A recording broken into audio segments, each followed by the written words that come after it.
Está entrando no ar. Encontro com a Justiça. Bom dia, ouvintes da Rádio Família, do programa Encontro com a Justiça.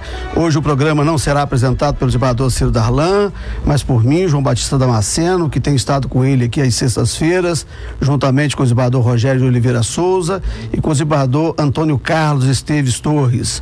Hoje nós vamos tratar sobre direitos humanos e sistema de justiça.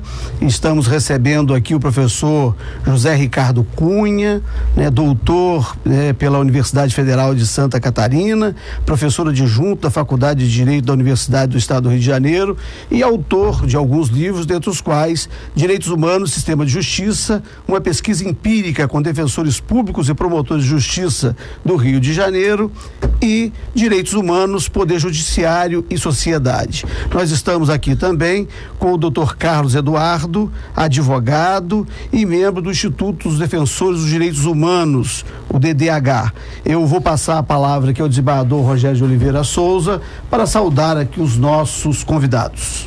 Querido desembargador também, consumidor, doutor Damasceno, meu colega aqui, poeta Antônio Carlos, prazer estar na mesa aqui hoje com dois defensores eméritos aqui da boa justiça, dos bons direitos, que são os direitos humanos, e aguardando assim com êxtase jurídico, os ensinamentos que nós vamos colher hoje aqui do doutor José Ricardo Cunha e também do seu colega também, do doutor Carlos Eduardo Avec. Então vamos aguardar, para as perguntas virão. O tema é palpitante, o nosso estado aqui de direito ainda está muito longe de alcançar a plena juridicidade do que a gente quer, mas aguardar que esse programa traga incentivos, não só jurídicos, mas sociais, que o pessoal participe melhor aqui. Sejam bem-vindos. Desembargador Antônio Carlos, nós teremos poesia hoje? Hoje, talvez, senhores ouvintes e participantes dessa mesa, talvez com maior razão, que podemos prestar homenagem a uma pessoa que se bate pelos direitos humanos pelo viés da criança. E hoje, especialmente hoje, duas pessoas ainda não conseguiram dormir porque foram agraciadas com o Prêmio Nobel da Paz. Malala Yousafzai e Kailash Satyarthi. A Malala recebeu tiros dos paquistaneses corretores da disciplina e hoje mora em Londres, tem até o rosto um pouco deformado, mas continuou a sua luta. Kailasha, Malala se chamam hoje Coragem e Bem. Heróis dos altos custos por atos e ações pela criança, invocam também esperança dos nossos heróis também. E na solidão da calada escritura, no fazer justiça doçura, de igual resultado produzido, no mesmo alívio garantido da derrota infligida ao roto tecido da esperança. Bom dia, ouvinte. É um poeta, realmente. Professor José Ricardo, nos fale aqui desse seu livro, Direitos Humanos, Sistema de Justiça. Ele decorre de uma pesquisa, Esse livro se organizou aqui. Nos fale disso, nos fale sobre a pesquisa, sobre essa afirmação dos direitos humanos, sobre o quadro dos direitos humanos no Brasil, na atualidade. Por favor, Então, bom dia aí a todos os ouvintes, bom dia aqui aos meus colegas de mesa, Damasceno, Rogério, Antônio, Carlos Eduardo. Quero dizer que, de fato, para quem nos ouve, em geral, o direito é pensado como posições doutrinárias, que são pontos de vista que os especialistas defendem sobre como interpretar a lei e aplicar a lei. Isso é mesmo uma parte do direito, só que existe uma outra parte do conhecimento jurídico que tem a ver com a compreensão do posicionamento dos agentes que operam no sistema de justiça. Isso a gente só pode fazer pesquisando empiricamente. Não se trata tanto de argumentar a favor de um ponto de vista, mas de se observar o comportamento desses agentes e o direito como um fenômeno. E é exatamente isso que o grupo de pesquisa que eu coordeno faz há alguns anos. A gente produz conhecimento do direito a partir de um olhar sobre a realidade, sobre o comportamento concreto dos seus agentes. Professor, só uma pergunta aqui já iniciando. Claro. Porque eu vi que na pesquisa não foram incluídos os magistrados, não só os defensores e os promotores, é isso? Então, Rogério, deixa eu lhe dizer, nós estamos há mais ou menos 8 anos desenvolvendo aí um grande ciclo de pesquisas que se iniciou exatamente com os magistrados, num livro anterior, esse livro que o Damasceno citou, que é o Direitos Humanos. Eu me lembro que eu participei, eu respondi alguma pesquisa. Pronto, foi nosso entrevistado na época. Aquele ponto fora da curva. Exatamente. O ponto fora da curva para os nossos ouvintes é uma resposta que não é padrão, não é similar às demais. Exatamente. Então, nós começamos a pesquisa ali, com o posicionamento dos magistrados. O que nós queríamos fazer, como é comum no conhecimento científico, é associar 2 variáveis, né? Uma variável que era conhecimento das normas de direitos humanos do sistema OEA e ONU, e a outra variável que era exatamente o comportamento desses agentes de justiça, né? Magistrados, desembargadores, defensores públicos e promotores de justiça. A primeira coisa que eu acho interessante para o nosso ouvinte compreender o campo que nós estamos lidando é que o poder judiciário, gente, ainda é um poder de difícil acesso. Ainda é um poder. Quando a gente pensa em fazer pesquisa em outros setores do Estado, no Executivo, no Legislativo, nós temos um acesso mais fácil. O acesso aos magistrados, no primeiro momento da pesquisa, foi difícil. Passar o questionário para saber qual era o ponto de vista, o posicionamento, a percepção que os magistrados tinham sobre os direitos humanos foi difícil. Nós tivemos uma taxa de não resposta muito grande, eu diria aí que chegou a 40% dos magistrados. Lamentável, que não responderam, sendo que alguns nós nem conseguimos chegar a eles, porque nós éramos barrados ali na secretaria das varas e tudo, os poderosos assessores. Pelos poderosos assessores, exatamente. Às vezes uma poderosa secretária, né? O magistrado está com dificuldade, me deixa o questionário comigo e volta semana que vem. E nós voltávamos e não conseguíamos questionar. Reiteradamente não conseguia esse acesso. Senhores ouvintes, esta é uma das dificuldades que o povo tem de saber o que faz a justiça. Às vezes nem é um magistrado.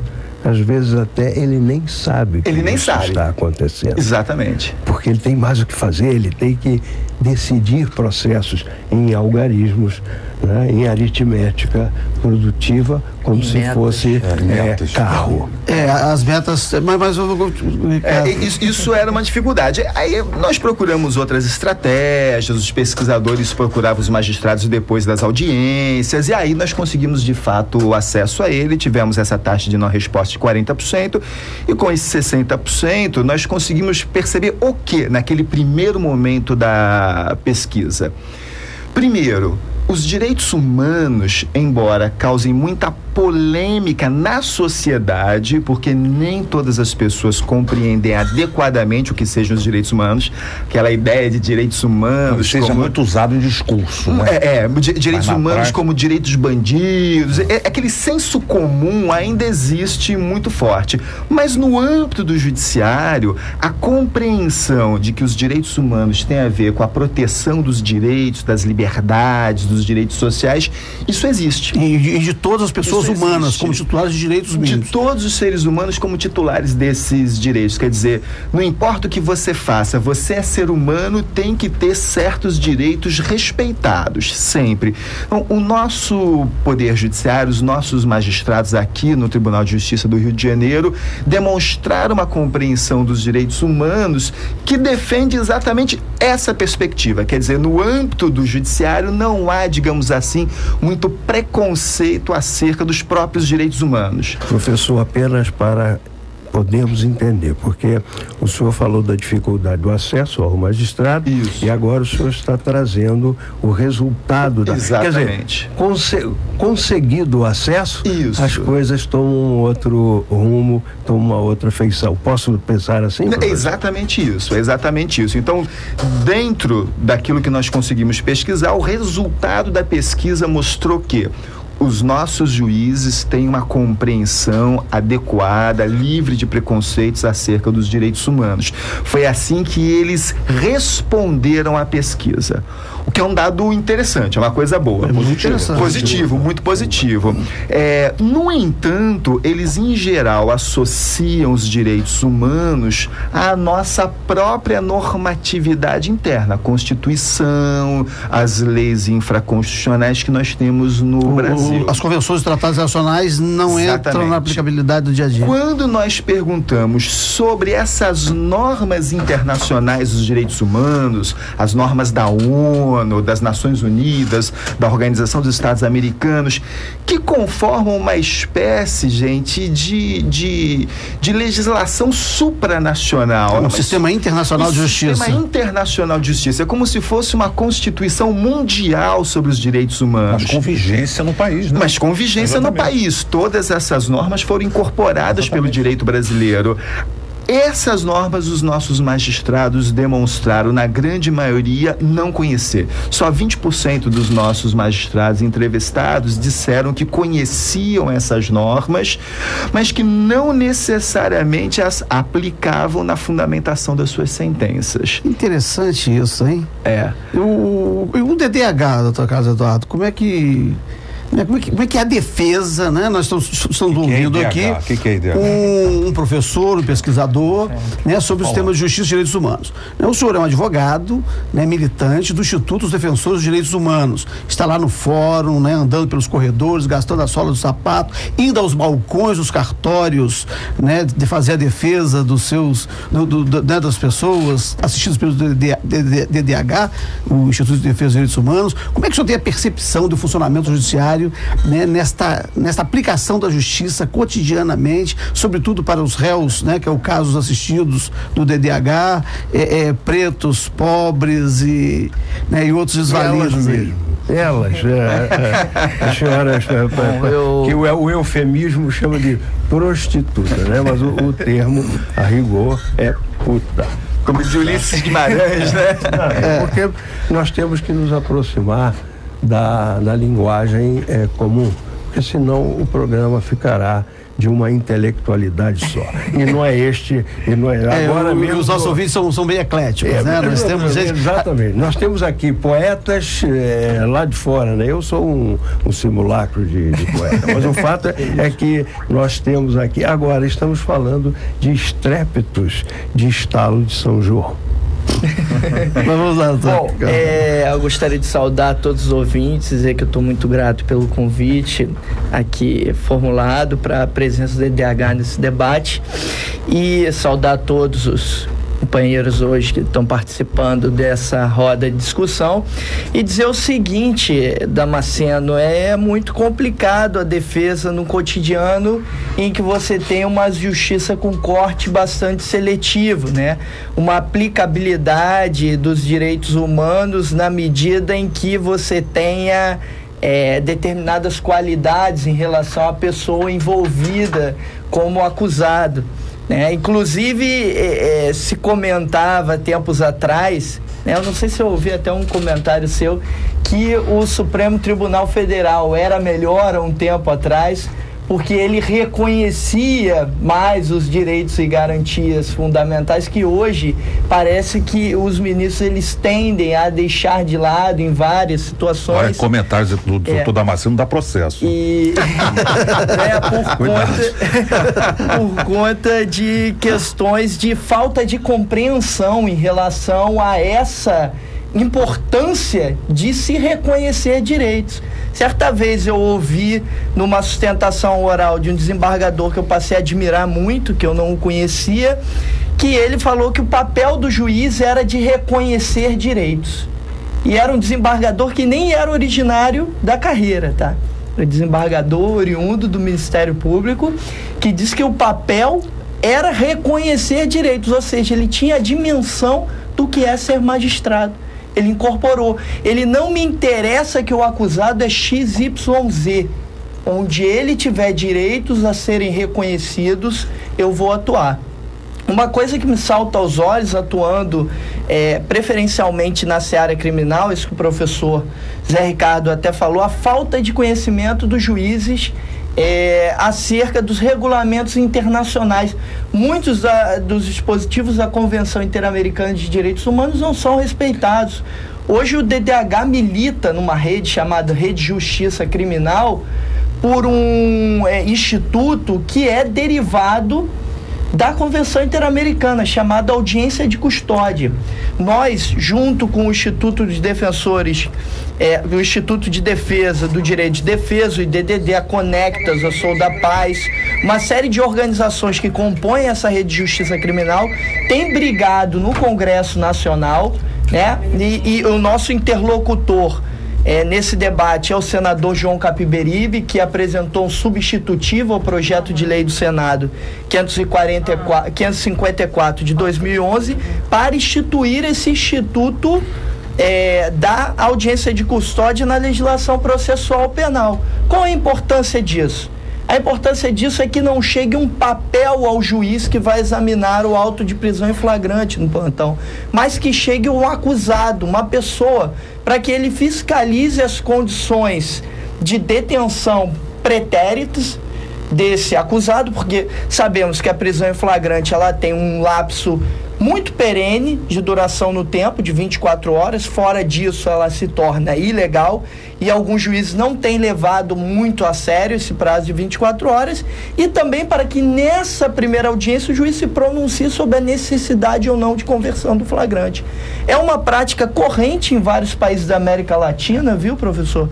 E que aqui no Brasil a gente ainda não percebeu o quão importante seria trazer isso para o foco da prática no cotidiano judiciário. Exatamente isso. Exatamente. Eduardo, nós entrevistamos aqui recentemente o secretário de Administração Penitenciária, o coronel César Rubens, e ele nos falou de um caso destes, de que uma pessoa, né, com o fim daquela audiência, aquela primeira audiência que tinha no processo criminal, que era a audiência para o interrogatório, né, e o juiz se deparava com o preso logo no primeiro ato do processo, as pessoas estão ficando presas até só se encontram com o juiz no final do processo.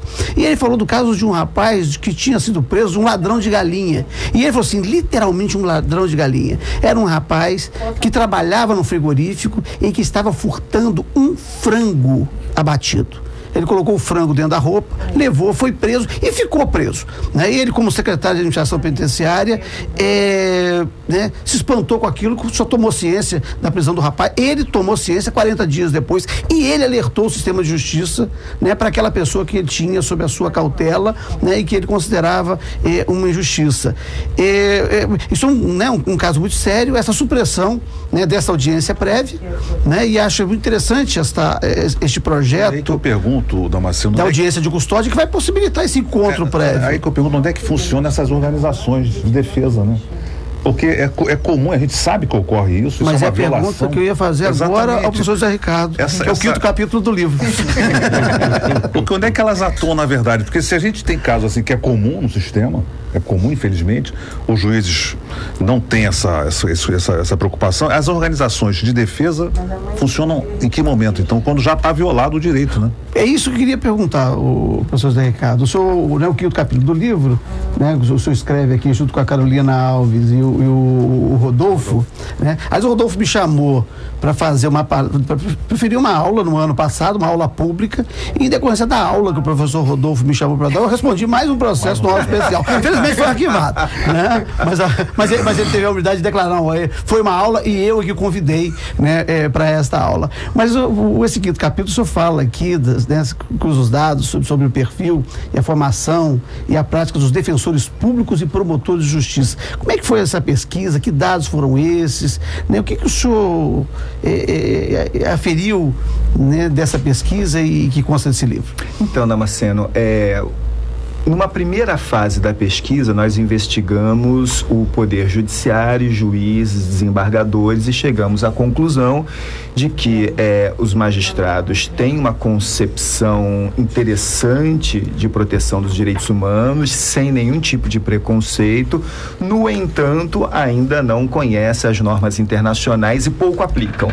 Nossa pesquisa, naquele primeiro momento, revelou, por meio de alguns cálculos estatísticos, que não me cabe aqui declinar, mas ela revelou que 2 perfis de magistrados aplicavam mais as convenções internacionais de direitos humanos, né? Que perfis? Aqueles que atuavam em varas criminais e aqueles que eram negros ou pardos. Então, a pesquisa revelou estatisticamente que juízes negros e pardos e juízes que atuavam em varas criminais, esses aplicavam mais as convenções. Quando eu digo mais, eu quero dizer não tanto, mas mais que os outros. Mais que os outros, exatamente. Talvez fosse importante nós esclarecermos não é que o magistrado não queira aplicar ou até desconheça a legislação internacional, mas o juiz, ele vai por necessidade da sua função, ele vai se especializando e buscar direitos humanos, e é possível, hein? Não quero dizer que buscar direitos humanos numa ação de despejo, não é? Porque o direito de moradia, buscar direitos humanos numa separação judicial, e ele precisa da legislação mais incidente, mais momentânea. Aqueles princípios gerais que vêm de 1789, a Carta da ONU foi usada pelo nosso desembargador Ciro até para esclarecer por que ele deu a liberdade para os manifestantes. Foi usada, artigo 3º. Poucos estavam afeitos a ela, mas por uma necessidade de serviço. Tem uma massificação, né? Tem uma massificação da justiça. Horrível. E que o verbete, o verbete de súmula, aquela sugestãozinha de decisão, acaba prevalecendo sobre toda a compreensão do processo. Não, e a deformação na formação do juiz é que ele acha que juiz é aplicar processo. Ele não é. Resolver aquele casinho concreto o mais rápido possível. Eu me deparo muito no cívil com a questão das improcedências. É muito mais fácil julgar improcedente o pedido, né? Eu julgo improcedente, não restou comprovado o fato alegado, julgo improcedente. Não, e no tribunal então, é mais para fácil julgar improcedente, confirmar a sentença. Para confirmar é mais fácil do que reformar. Para reformar você tem que justificar. Está provado o fato alegado, ou quando está provado o fato alegado, condeno. Mas você tem uma coisa, para julgar procedente uma ação civil, você tem que justificar o fundamento da procedência. Onde está a prova, qual o direito aplicável. Para julgar improcedente, basta dizer que não restou provado o direito alegado. É mais fácil. Então, as sentenças mais diminutas, as sentenças curtinhas, elas são normalmente de improcedência, né? Então é mais fácil negar um direito, dizer não, né? E aí atende a massificação, com essa coisa das metas 2, que o juiz passou a ser um trabalhador em fábrica de sabonete. Tem que produzir todos iguais num tempo X, tá? Mas, ouvintes, aqui o nosso programa está sendo transmitido pelo site da Rádio Família, www.104familiafm.com.br, e pelo site tv2.redejurídica.tv.com.br. E os ouvintes também podem fazer perguntas pelos telefones 3079-0952 e 3079-0938. Repetindo, 3079-0952 e 3079-0938. E vocês serão atendidos aqui pela Martinha Brizola, né, filha do Alberto Brizola, que agora, decorrida a eleição, a gente pode falar o nome dele aqui sem sofrer a censura da Justiça Eleitoral. Mas Ricardo, voltando aqui, a questão do acesso à justiça, à defensoria. Exatamente. Então, eu vinha dizendo naquele momento anterior que os magistrados tinham aquele posicionamento, né, de compromisso, digamos assim, intelectual com os direitos humanos, mas que nem sempre se revertia na utilização das normas internacionais. Aí depois nós fomos pesquisar exatamente os defensores, aqueles grupos que estavam atuando diretamente na defesa. Primeiro nós pesquisamos organizações da sociedade civil, ONGs, movimentos sociais, e aí nós percebemos descobrimos ali duas coisas. Primeiro, houve um tempo, talvez ali pela década de 90 e tudo, que essas instituições elas eram mais atuantes na justiça, elas postulavam mais direitos desses setores ou desses grupos, mulheres, crianças, população de rua, negros, etc., na justiça. Hoje, a maior parte das instituições tem como estratégia provocar o Ministério Público. Então, muitos perceberam que não tinham um resultado positivo quando eles mesmos ingressavam com as ações e que talvez fosse menos custoso a própria instituição acionar o Ministério Público, provocar o Ministério Público. Então, isso foi um primeiro dado. Nós estamos Mas o Ministério hoje... Público respondia? Pois é. Mais ou menos. Aí o que a gente viu na segunda fase agora atual da pesquisa. Então, houve uma espécie de, a partir da década de 2000, de retração das instituições na defesa dos direitos humanos, na defesa em juízo dos direitos humanos. Eles passaram a provocar mais o Ministério Público. E outra coisa é que essas instituições, na maior parte, também não conheciam e não usavam as normas internacionais. Quer dizer, esse mundo de direitos que as normas internacionais oferecem, eles não conheciam. E aí nós chegamos agora, recentemente, nesse último ciclo que foi investigando os defensores públicos e os promotores de justiça. O que nós descobrimos? Que promotores e defensores têm uma formação semelhante à dos magistrados. Então, compreendem os direitos humanos também de forma interessante, sem preconceito, etc. A maior parte deles, defensores, promotores e magistrados, nunca teve uma formação específica em direitos humanos, até porque isso não é uma cadeira que, em geral, seja oferecida nos cursos de direitos. Quando é oferecido apenas como cadeira eletiva. E só agora os concursos da magistratura passam a exigir questões de direitos humanos. Exatamente, essas questões elas são mais recentes nos concursos e no exame da OAB, então eles têm uma formação um pouco mais geral. Entre promotores e defensores, o que nós percebemos é o seguinte: os defensores públicos, esses têm uma familiaridade maior com as normas internacionais. Ainda é uma familiaridade baixa, mas ainda assim é maior que a dos promotores e maior que a dos magistrados. Talvez pela necessidade de ofício, de buscar todos os fundamentos jurídicos que eles precisam, para utilizar na argumentação da própria causa. Essa é uma questão, nós temos os ouvintes já começam a fazer perguntas aqui, e olha como é que o programa é interessante. A gente está discutindo a questão das normas internacionais e as pessoas têm problemas concretos, olha isso aqui, a Sueli de Niterói.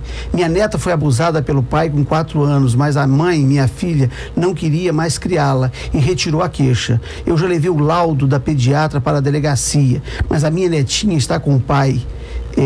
Da última vez que falei com a minha neta, ela pediu socorro e disse que o pai estava machucando e abusando dela.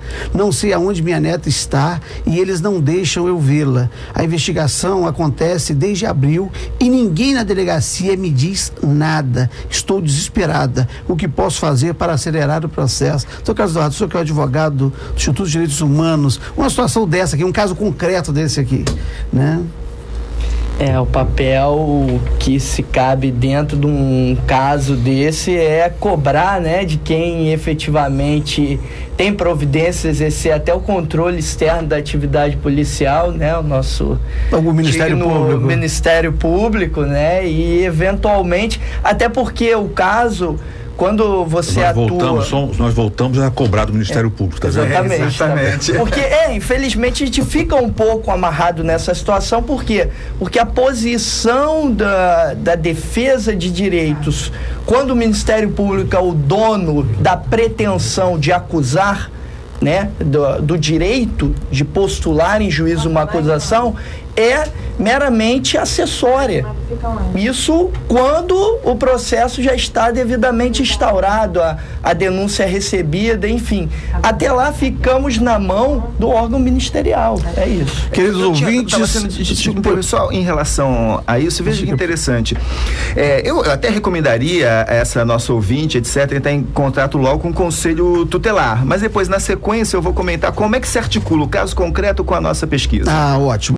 E nós estamos recebendo aqui muitas perguntas dos nossos ouvintes. A Janaína do Recreio, ela pergunta qual é o pior tipo de preconceito e qual é o maior número de queixas. O que você acha, desembargador Antônio Carlos? Preconceito, seja ele qual for, é horrível. Agora, é preciso que nós tenhamos cuidado, porque o preconceito, todos nós somos preconceituosos. Todos nós, sem exceção.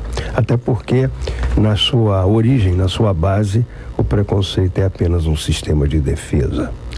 Agora, transformar esse sistema de defesa, essa fórmula de atuação psicológica em cerceamento do direito alheio, isto é que não pode.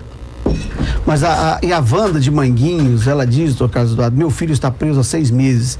Ele ainda não teve nem a audiência marcada. Ele foi acusado de colocar fogo na UPP de Manguinhos, mas estava trabalhando e tem como provar. Mas a polícia foi arbitrária e o prendeu. O que posso fazer? Pois a advogada diz que só marcarão audiência quando todos os suspeitos forem presos. É possível isso?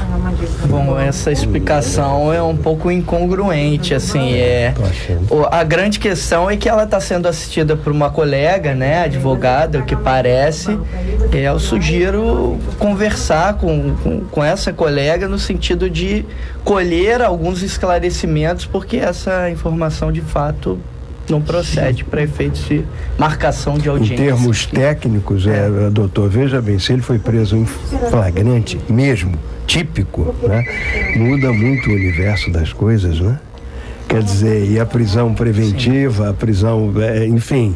Acaba sendo uma decorrência, um mero ato homologatório daquele primeiro flagrante. Exatamente. Então, a gente não sabe se ela já postulou, a advogada, uma petição requerendo o excesso de prazo consignado. Aí eu tenho que ver com o advogado. Eu não quero. Isso, Damasceno, isso é muito importante. Procure.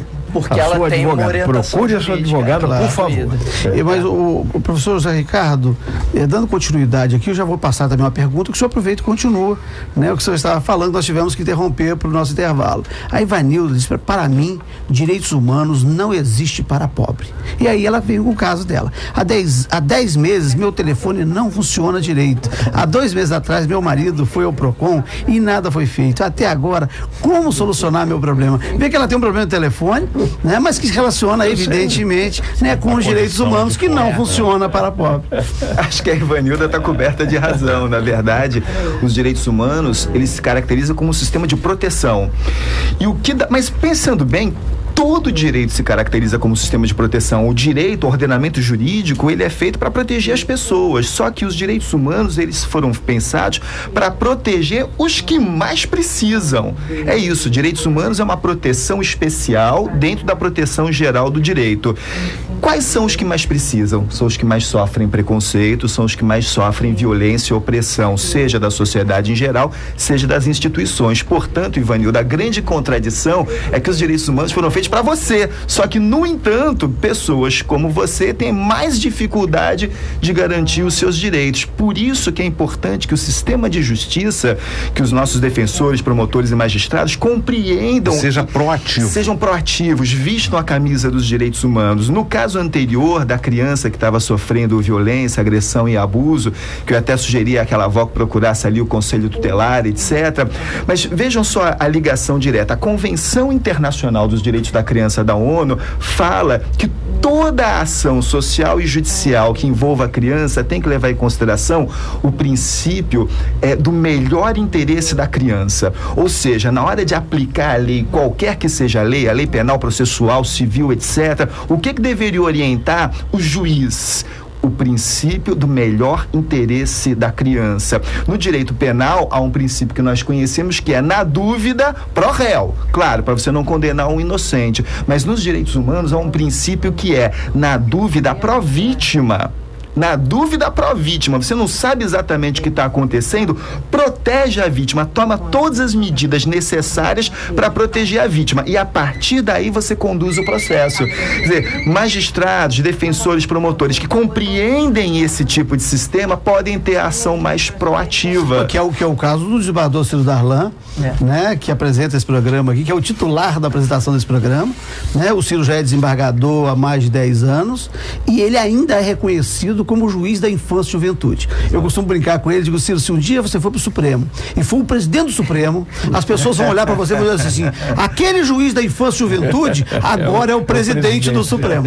Porque, né, em razão desta militância dele na afirmação dos direitos, né, da criança e da adolescência. Corrija-me se eu estiver errado. Ele ficou com esse Isso nos encheria de orgulho, porque foi só o que nós fizemos, ser juízes. Aqui, hoje em especial, todos nós aqui fomos orgulhosamente sempre juízes. Garantidores de direitos, né? Que é a questão que é fundamental que o juiz seja reconhecido, né? Como alguém que é a garantidor de direito. Agora a Verônica do Jockey, né? Tem uma coisa aqui também que passa pelo poder tradicional, o enfraquecimento desses poderes familiares, né? Minha filha tem 16 anos. Há 3 anos atrás, minha irmã levou minha filha e sumiu com ela, foi para Piratininga. Piratininga, lá do outro lado, né, da Bahia, da ponte, Niterói, né, lá na região oceânica. E não me deixa vê-la. O que posso fazer? Você que tem uma questão aqui de família também, né, que permeia as nossas perguntas, permeia os dilemas aqui. Engraçado só, Damasceno, só completando o que o professor Zé Ricardo estava falando, me lembrou uma coisa. O princípio do melhor interesse da criança hoje vem sendo mitigado, inclusive pelo juízo que aprecia causas envolvendo adolescentes em conflito com a lei. Ele tem sido relativizado. Eu tive numa banca de monografia, até que um aluno fez um trabalho muito bom sobre isso na Federal Fluminense, uma aluna, aliás, que falou o seguinte, que esse princípio tem cedido lugar cada vez mais a uma prática corrente de internações sob o argumento contrário ao interesse da criança, que deveria ser uma barreira protetiva e que isso se amplia para crimes sem violência e grave ameaça, como, por exemplo, tráfico de entorpecente, que na verdade naquele caso não seria crime, né? Seria ato infracional equiparado a crime. Então é muito interessante como os conceitos eles tomam a leitura com sinal negativo quando a gente tem um judiciário que não percebe os direitos humanos como um local, vamos dizer, uma áurea de proteção contra todo e qualquer arbítrio, porque eles estão acostumados a ser o locus do não direito. Pois esse é o caso aqui a gente não costuma ler aqui perguntas anônimas, mas de Laranjeiras, assim, ontem fui pagar o IPTU que estava atrasado e a funcionária do banco disse que eu só poderia pagar em 5 dias, e que se eu quisesse pagar na hora, teria que pegar um empréstimo, né? Então, a coitada da funcionária também ali tem que pagar, tem que bater as metas, né? Fui outro banco e paguei sem burocracia nenhum. Posso denunciar esse banco? Deve ser banco estatal, né? Não, você às vezes você tem excesso de crédito no banco e os funcionários são compelidos a bater metas, né? E aí eles são obrigados a desrespeitar os direitos, né, a fim de satisfazerem, para manter o próprio emprego. Vejam, ouvintes, o cuidado do apresentador. Ele não está revelando a instituição, até porque a instituição também teria o direito de se manifestar. Diante dessa impossibilidade, nós estamos ocultando o nome da instituição. Mas, Baldo Rogério, aqui a Neide de Itaboraí, você vê que é o estado inteiro que... A Neide de Itaboraí disse que desde 2009 a minha filha tem uma causa na justiça por erro médico. Ela ficou aleijada e o hospital sumiu com o prontuário dela. Já falei com a advogada e ela disse que eu tenho que esperar, mas minha filha já está com 15 anos. O que posso fazer para acelerar esse processo? Vê esse caso do erro médico aqui, né, nesse sistema de saúde nosso. Você vê, Damasceno, e os convidados aqui, o que eu atesto aqui é que as instituições funcionam mal, né? As instituições brasileiras, as estatais, as instituições, elas deixam muito a desejar para a sociedade. E são instituições caras, né, custosas de se manter, mas assim, o serviço que é devolvido, a resposta que ela dá, como nesse caso aqui, não é o único caso. Eu tenho julgado casos de 1986, 82, que só agora chega ao tribunal e tem a solução, que nem será definitiva ainda. Então deixa muito a desejar. Agora, no caso específico aqui, ela tem que pressionar primeiro o advogado, se é que tem um advogado, né, a tentar agilizar, a fazer petições, a pressionar junto no processo e tentar obter uma solução mais rápida, porque infelizmente não é o único caso, né? A justiça hoje lida com milhões de casos, né? As pessoas têm ido demandar na justiça, e a justiça, embora esteja se aparelhando mais, ainda é um sistema deficitário na solução dos problemas. A partir de um determinado momento, a população aprendeu o caminho do judiciário para reivindicar os seus direitos, né, como se diz popularmente. E o judiciário, em especial no caso do consumidor, não estava preparado para esse aumento de demanda. O que aconteceu? As ações dirigidas aos juízos do consumidor passaram a ser preferencialmente distribuídas no juízo civil comum, porque demoraria menos. Professor José Ricardo, eu tenho aqui no seu outro livro, Direitos Humanos, Poder Judiciário e Sociedade, tem aqui 2 capítulos que o senhor fala das ONGs, das organizações não governamentais. Então, eu te perguntar sobre isso primeiro, e depois eu queria que o senhor falasse aqui sobre o 5º capítulo, que é o da não realização do Estado de Direito e o problema da exclusão. E as ONGs, elas são transformadoras ou mantenedoras do status quo? Essa é uma grande questão, né? É difícil. As ONGs surgiram no Brasil, sobretudo as primeiras na década de 70, e elas tinham uma bandeira muito clara, que era lutar pelos direitos civis e políticos. O DDH é um ONG, tá? Pergunta. Lutar pelos... Com o fim da ditadura militar, o perfil das ONGs se diversificou. Não é só lutar pelos direitos civis e políticos, embora ainda seja como o DDH faz, luta pelos direitos civis de muitas pessoas, mas também lutar pelos direitos econômicos e sociais. A partir da década de 90, o que aconteceu foi que muitas dessas ONGs, elas deixaram de receber financiamento internacional para funcionar e passaram a receber financiamento nacional dos próprios governos. E os governos passaram a executar parte das suas políticas sociais em parceria com essas ONGs. Então, as ONGs que antes tinham um lugar de crítica do governo, muitas delas passaram para um lugar de parceiras do governo, e isso enfraqueceu o potencial transformador de parte das ONGs. Então, na verdade, a resposta é: parte das ONGs, elas de fato atuam tentando transformar a sociedade, mas outra parte das ONGs, elas só atuam executando projetos do governo, seja qual for o governo. Veja como a resposta é importante, porque o professor que tem prática sobre isso não está generalizando. Ao contrário, ele está dizendo algumas das ONGs, e nós temos a Cruz Vermelha, nós temos os Médicos Sem Fronteira, nós temos organizações que efetivamente não se curvam a governos.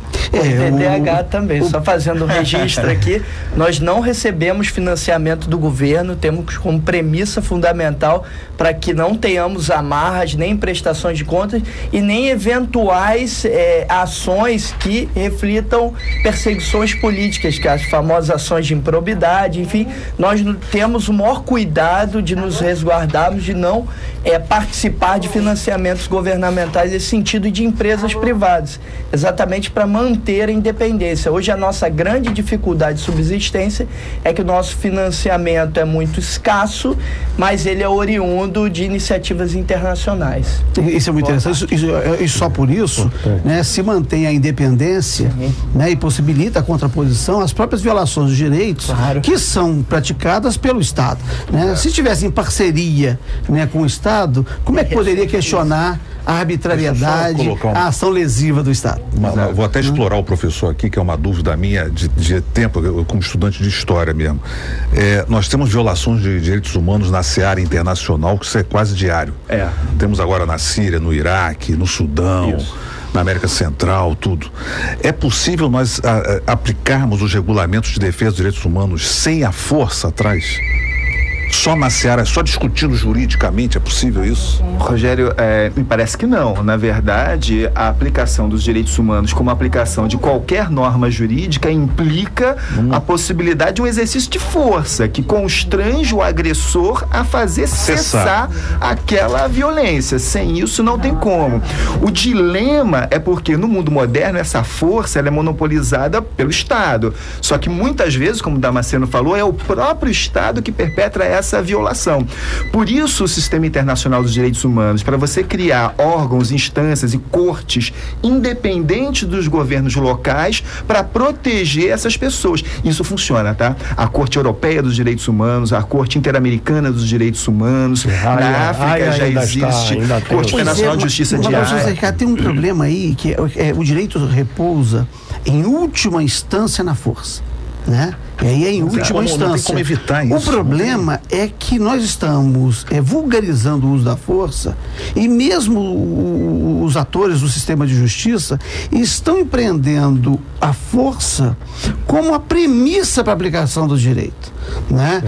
Eu atuei 18 anos na Baixada Fluminense, né? Uma situação de caótica por vezes de exercitar o direito, e eu sempre busquei deixar a força como o último argumento, né? Buscar os argumentos anteriores, e eu participei de coisas pesadas, né? Como de desocupação de áreas, né, ocupadas por centenas de pessoas. Não manda força, negocia audiência, marca prazo e avisa o que vai acontecer. No final acontece sem o uso da força. É possível, né, usar a força em última instância e não colocar a força como a primeira razão do direito.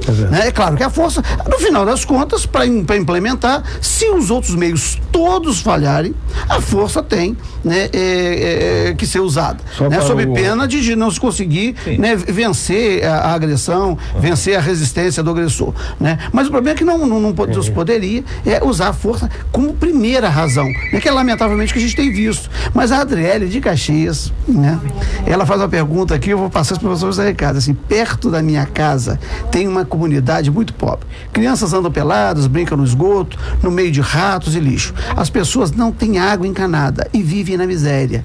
Aí que vem a pergunta: de que forma os direitos humanos poderiam atuar nessa comunidade? É interessante a pergunta, que os direitos humanos é colocado fora, né? De que forma os direitos humanos poderiam atuar nessa comunidade? Plural ainda, né? São muitos direitos. São muitos direitos. O que eu acho bastante interessante é exatamente essa associação que a Adriele faz entre aquela situação de pobreza, de dificuldade e os direitos humanos, porque direitos humanos, eles existem para atuar, para serem garantidos em todas as áreas, inclusive nessa. A questão, Adriele, seria identificar aí os órgãos, organismos estatais ou não estatais que atuam na defesa dos direitos humanos. Então, por exemplo, a Defensoria Pública pode ter um papel importante, porque se existem crianças ou pessoas em geral que estão tendo seus direitos violados, ela pode procurar um defensor público para dizer o seguinte: olha, as nossas crianças, elas estão, por exemplo, fora da escola e estão aqui na comunidade, elas estão expostas a doenças. O esgoto, nós temos a Companhia Estadual de Águas e Esgoto aqui que tem que mexer nisso. Né? O Ministério Público pode ter uma atuação importante, porque ele pode entrar com, por exemplo, uma ação civil pública tentando mudar essa ordem de coisas ali na medida em que envolve direitos difusos. E algumas associações, né, ONGs que atuam ali, em Duque de Caxias tem, por exemplo, ali um grupo de direitos humanos ligado à Diocese de Caxias, que poderia ajudá-los. O importante é perceber que essa situação, esse estado de coisas, tem a ver com violação de direitos humanos. A ouvinte acabou de prestar um serviço público de suma importância, porque nós estamos prestando atenção na pergunta e estamos de imediato dizendo o que é para fazer. Há uma secretaria com competência em serviço social, né? As assistentes sociais até têm um trabalho imenso sobre isso. Neste momento, se estiverem nos ouvindo, por favor, faça uma visitinha ao local. É muito interessante isso aqui. eu conheci algumas dessas comunidades pela Baixada Fluminense. Esta é uma situação, essas comunidades, elas venciam a situação de miséria, não é de pobreza. Eu fui juiz da Rocinha, na época tinha juizado de pequenas causas, em 1994. É pobreza extrema, né? Não, a Rocinha é pobreza. Aqui é pobreza extrema. Desse cinturão, né, do recôncavo da Guanabara, aqui a violação dos direitos humanos é completa. Né? Então nós vamos aqui encontrar, né, o problema da falta de esgoto, o problema da falta de creche para as crianças, o lixo que não tem coleta de lixo, os pais que têm que trabalhar e as crianças ficam efetivamente na rua. Vamos encontrar aqui, não está posto isso aqui, mas eu, né, como conheço muitas dessas comunidades, o problema da qualidade da moradia, né? Então nós temos aqui uma situação efetivamente de violação de direitos humanos e que vai evidentemente perpassar a questão da violência. Desculpe interromper, porque há um fator hoje, agora, aqui, emergencial, importantíssimo. Nós estamos com um vírus que está explodindo no mundo, que é o Ebola, né? E as pessoas ainda não se deram conta. Hoje nós temos um indivíduo sendo examinado no Paraná, porque ele é originário de zonas. Já está na Fiocruz. Já chegou. Veja que isso é importante. Vamos chamar a atenção para a população para que preste atenção nesses avisos. Porque não estamos procurando o pânico, né? Vamos evitar a situação de pânico. O preconceito. O preconceito, sem dúvida, mas também não vamos descansar. O mosquito vem aí. É mosquito? É mosquito, é mosquito. É fluidos corporais. Sim, isso do transmissor, sim, que já está atingido, mas a origem é um mosquito lá, parecido até com o da dengue. Olha, eu confesso a minha ignorância, eu não tenho nenhum conhecimento, eu vou procurar me informar hoje, né? Mas olha, o professor José Ricardo, este trabalho aqui, quantas pessoas foram envolvidas nessa pesquisa? E quando foi feita essa pesquisa? Então, o grupo de pesquisa, ele envolve estudantes e professores, em geral ligados ao direito, mas também de outras áreas, como serviço social, psicologia, mas é ligado à universidade? E é sediado no programa de pós-graduação em direito da UERJ. Tá? Então, a iniciativa é desse programa de pós-graduação, embora tenha também colegas de outras instituições, não só a UERJ. No grupo nós já tivemos pessoas da UFRJ, da FGV, da PUC, da Cândido Mendes, da UF, e nós temos um grupo de pesquisa que tem em torno de 15 pessoas. Desde que essa pesquisa começou, o primeiro momento dela se deu ali no ano de 2005. Então é um ciclo longo de pesquisa que nós fizemos entre os magistrados, desembargadores, ONGs, defensores e promotores. Quer dizer, nós levamos mais ou menos 8 anos fazendo essas pesquisas e o tratamento estatístico dos dados e produzindo esses relatórios que saíram na forma desses 2 livros. Eu já aproveito para fazer aqui uma propaganda de um terceiro livro que nós vamos lançar o ano que vem, que agora é sobre a percepção que a população do Rio de Janeiro tem sobre os direitos humanos. Nós já investigamos o sistema de justiça, já investigamos ONGs, agora nós estamos investigando a população. Então nós já colhemos esses dados, tivemos uma amostra estatística, e ano que vem a gente vai lançar o livro exatamente comentando como o povo do Rio de Janeiro pensa os direitos humanos e avalia o sistema de justiça. Para completar a informação, o vírus vem de um mosquito chamado Ebola vírus, mas de origem do vírus de Marburg. Foi estudado e ele tem até retrato bonitinho aqui para quem quiser ver. Olha, o bonitinho, né, é a sua forma de ver a vida, né, com essa beleza.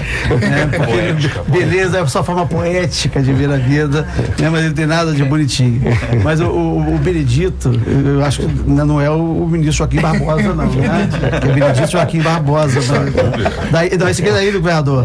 O Ebola não é transmitido. Quer dizer que o Ebola lá na Ilha do Governador não é transmitido por um mosquito. Vamos deixar essa polêmica aí para depois. O nosso tempo está terminando. Desembargador Rogério, faça a saudação final que nós temos que encerrar em 40 segundos. Gostei muito da pesquisa, acho que o Judiciário precisa dessas pesquisas e depois dar continuidade lá dentro mesmo. O Judiciário ainda continua fechado e tem medo dessas pesquisas para se mostrar. Aqui ele veio, qual a função do Judiciário? Dou os parabéns a ambos os debatedores aqui. O professor está de parabéns, adorei o livro, a pesquisa, o approach sobre isso.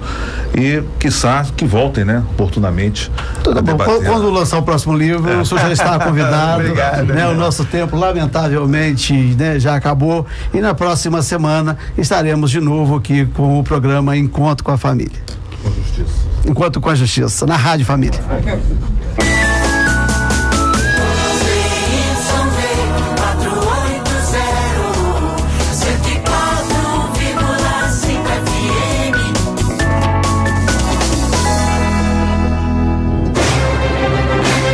Você acabou de ouvir Encontro com a Justiça, com o desembargador Ciro Darlan.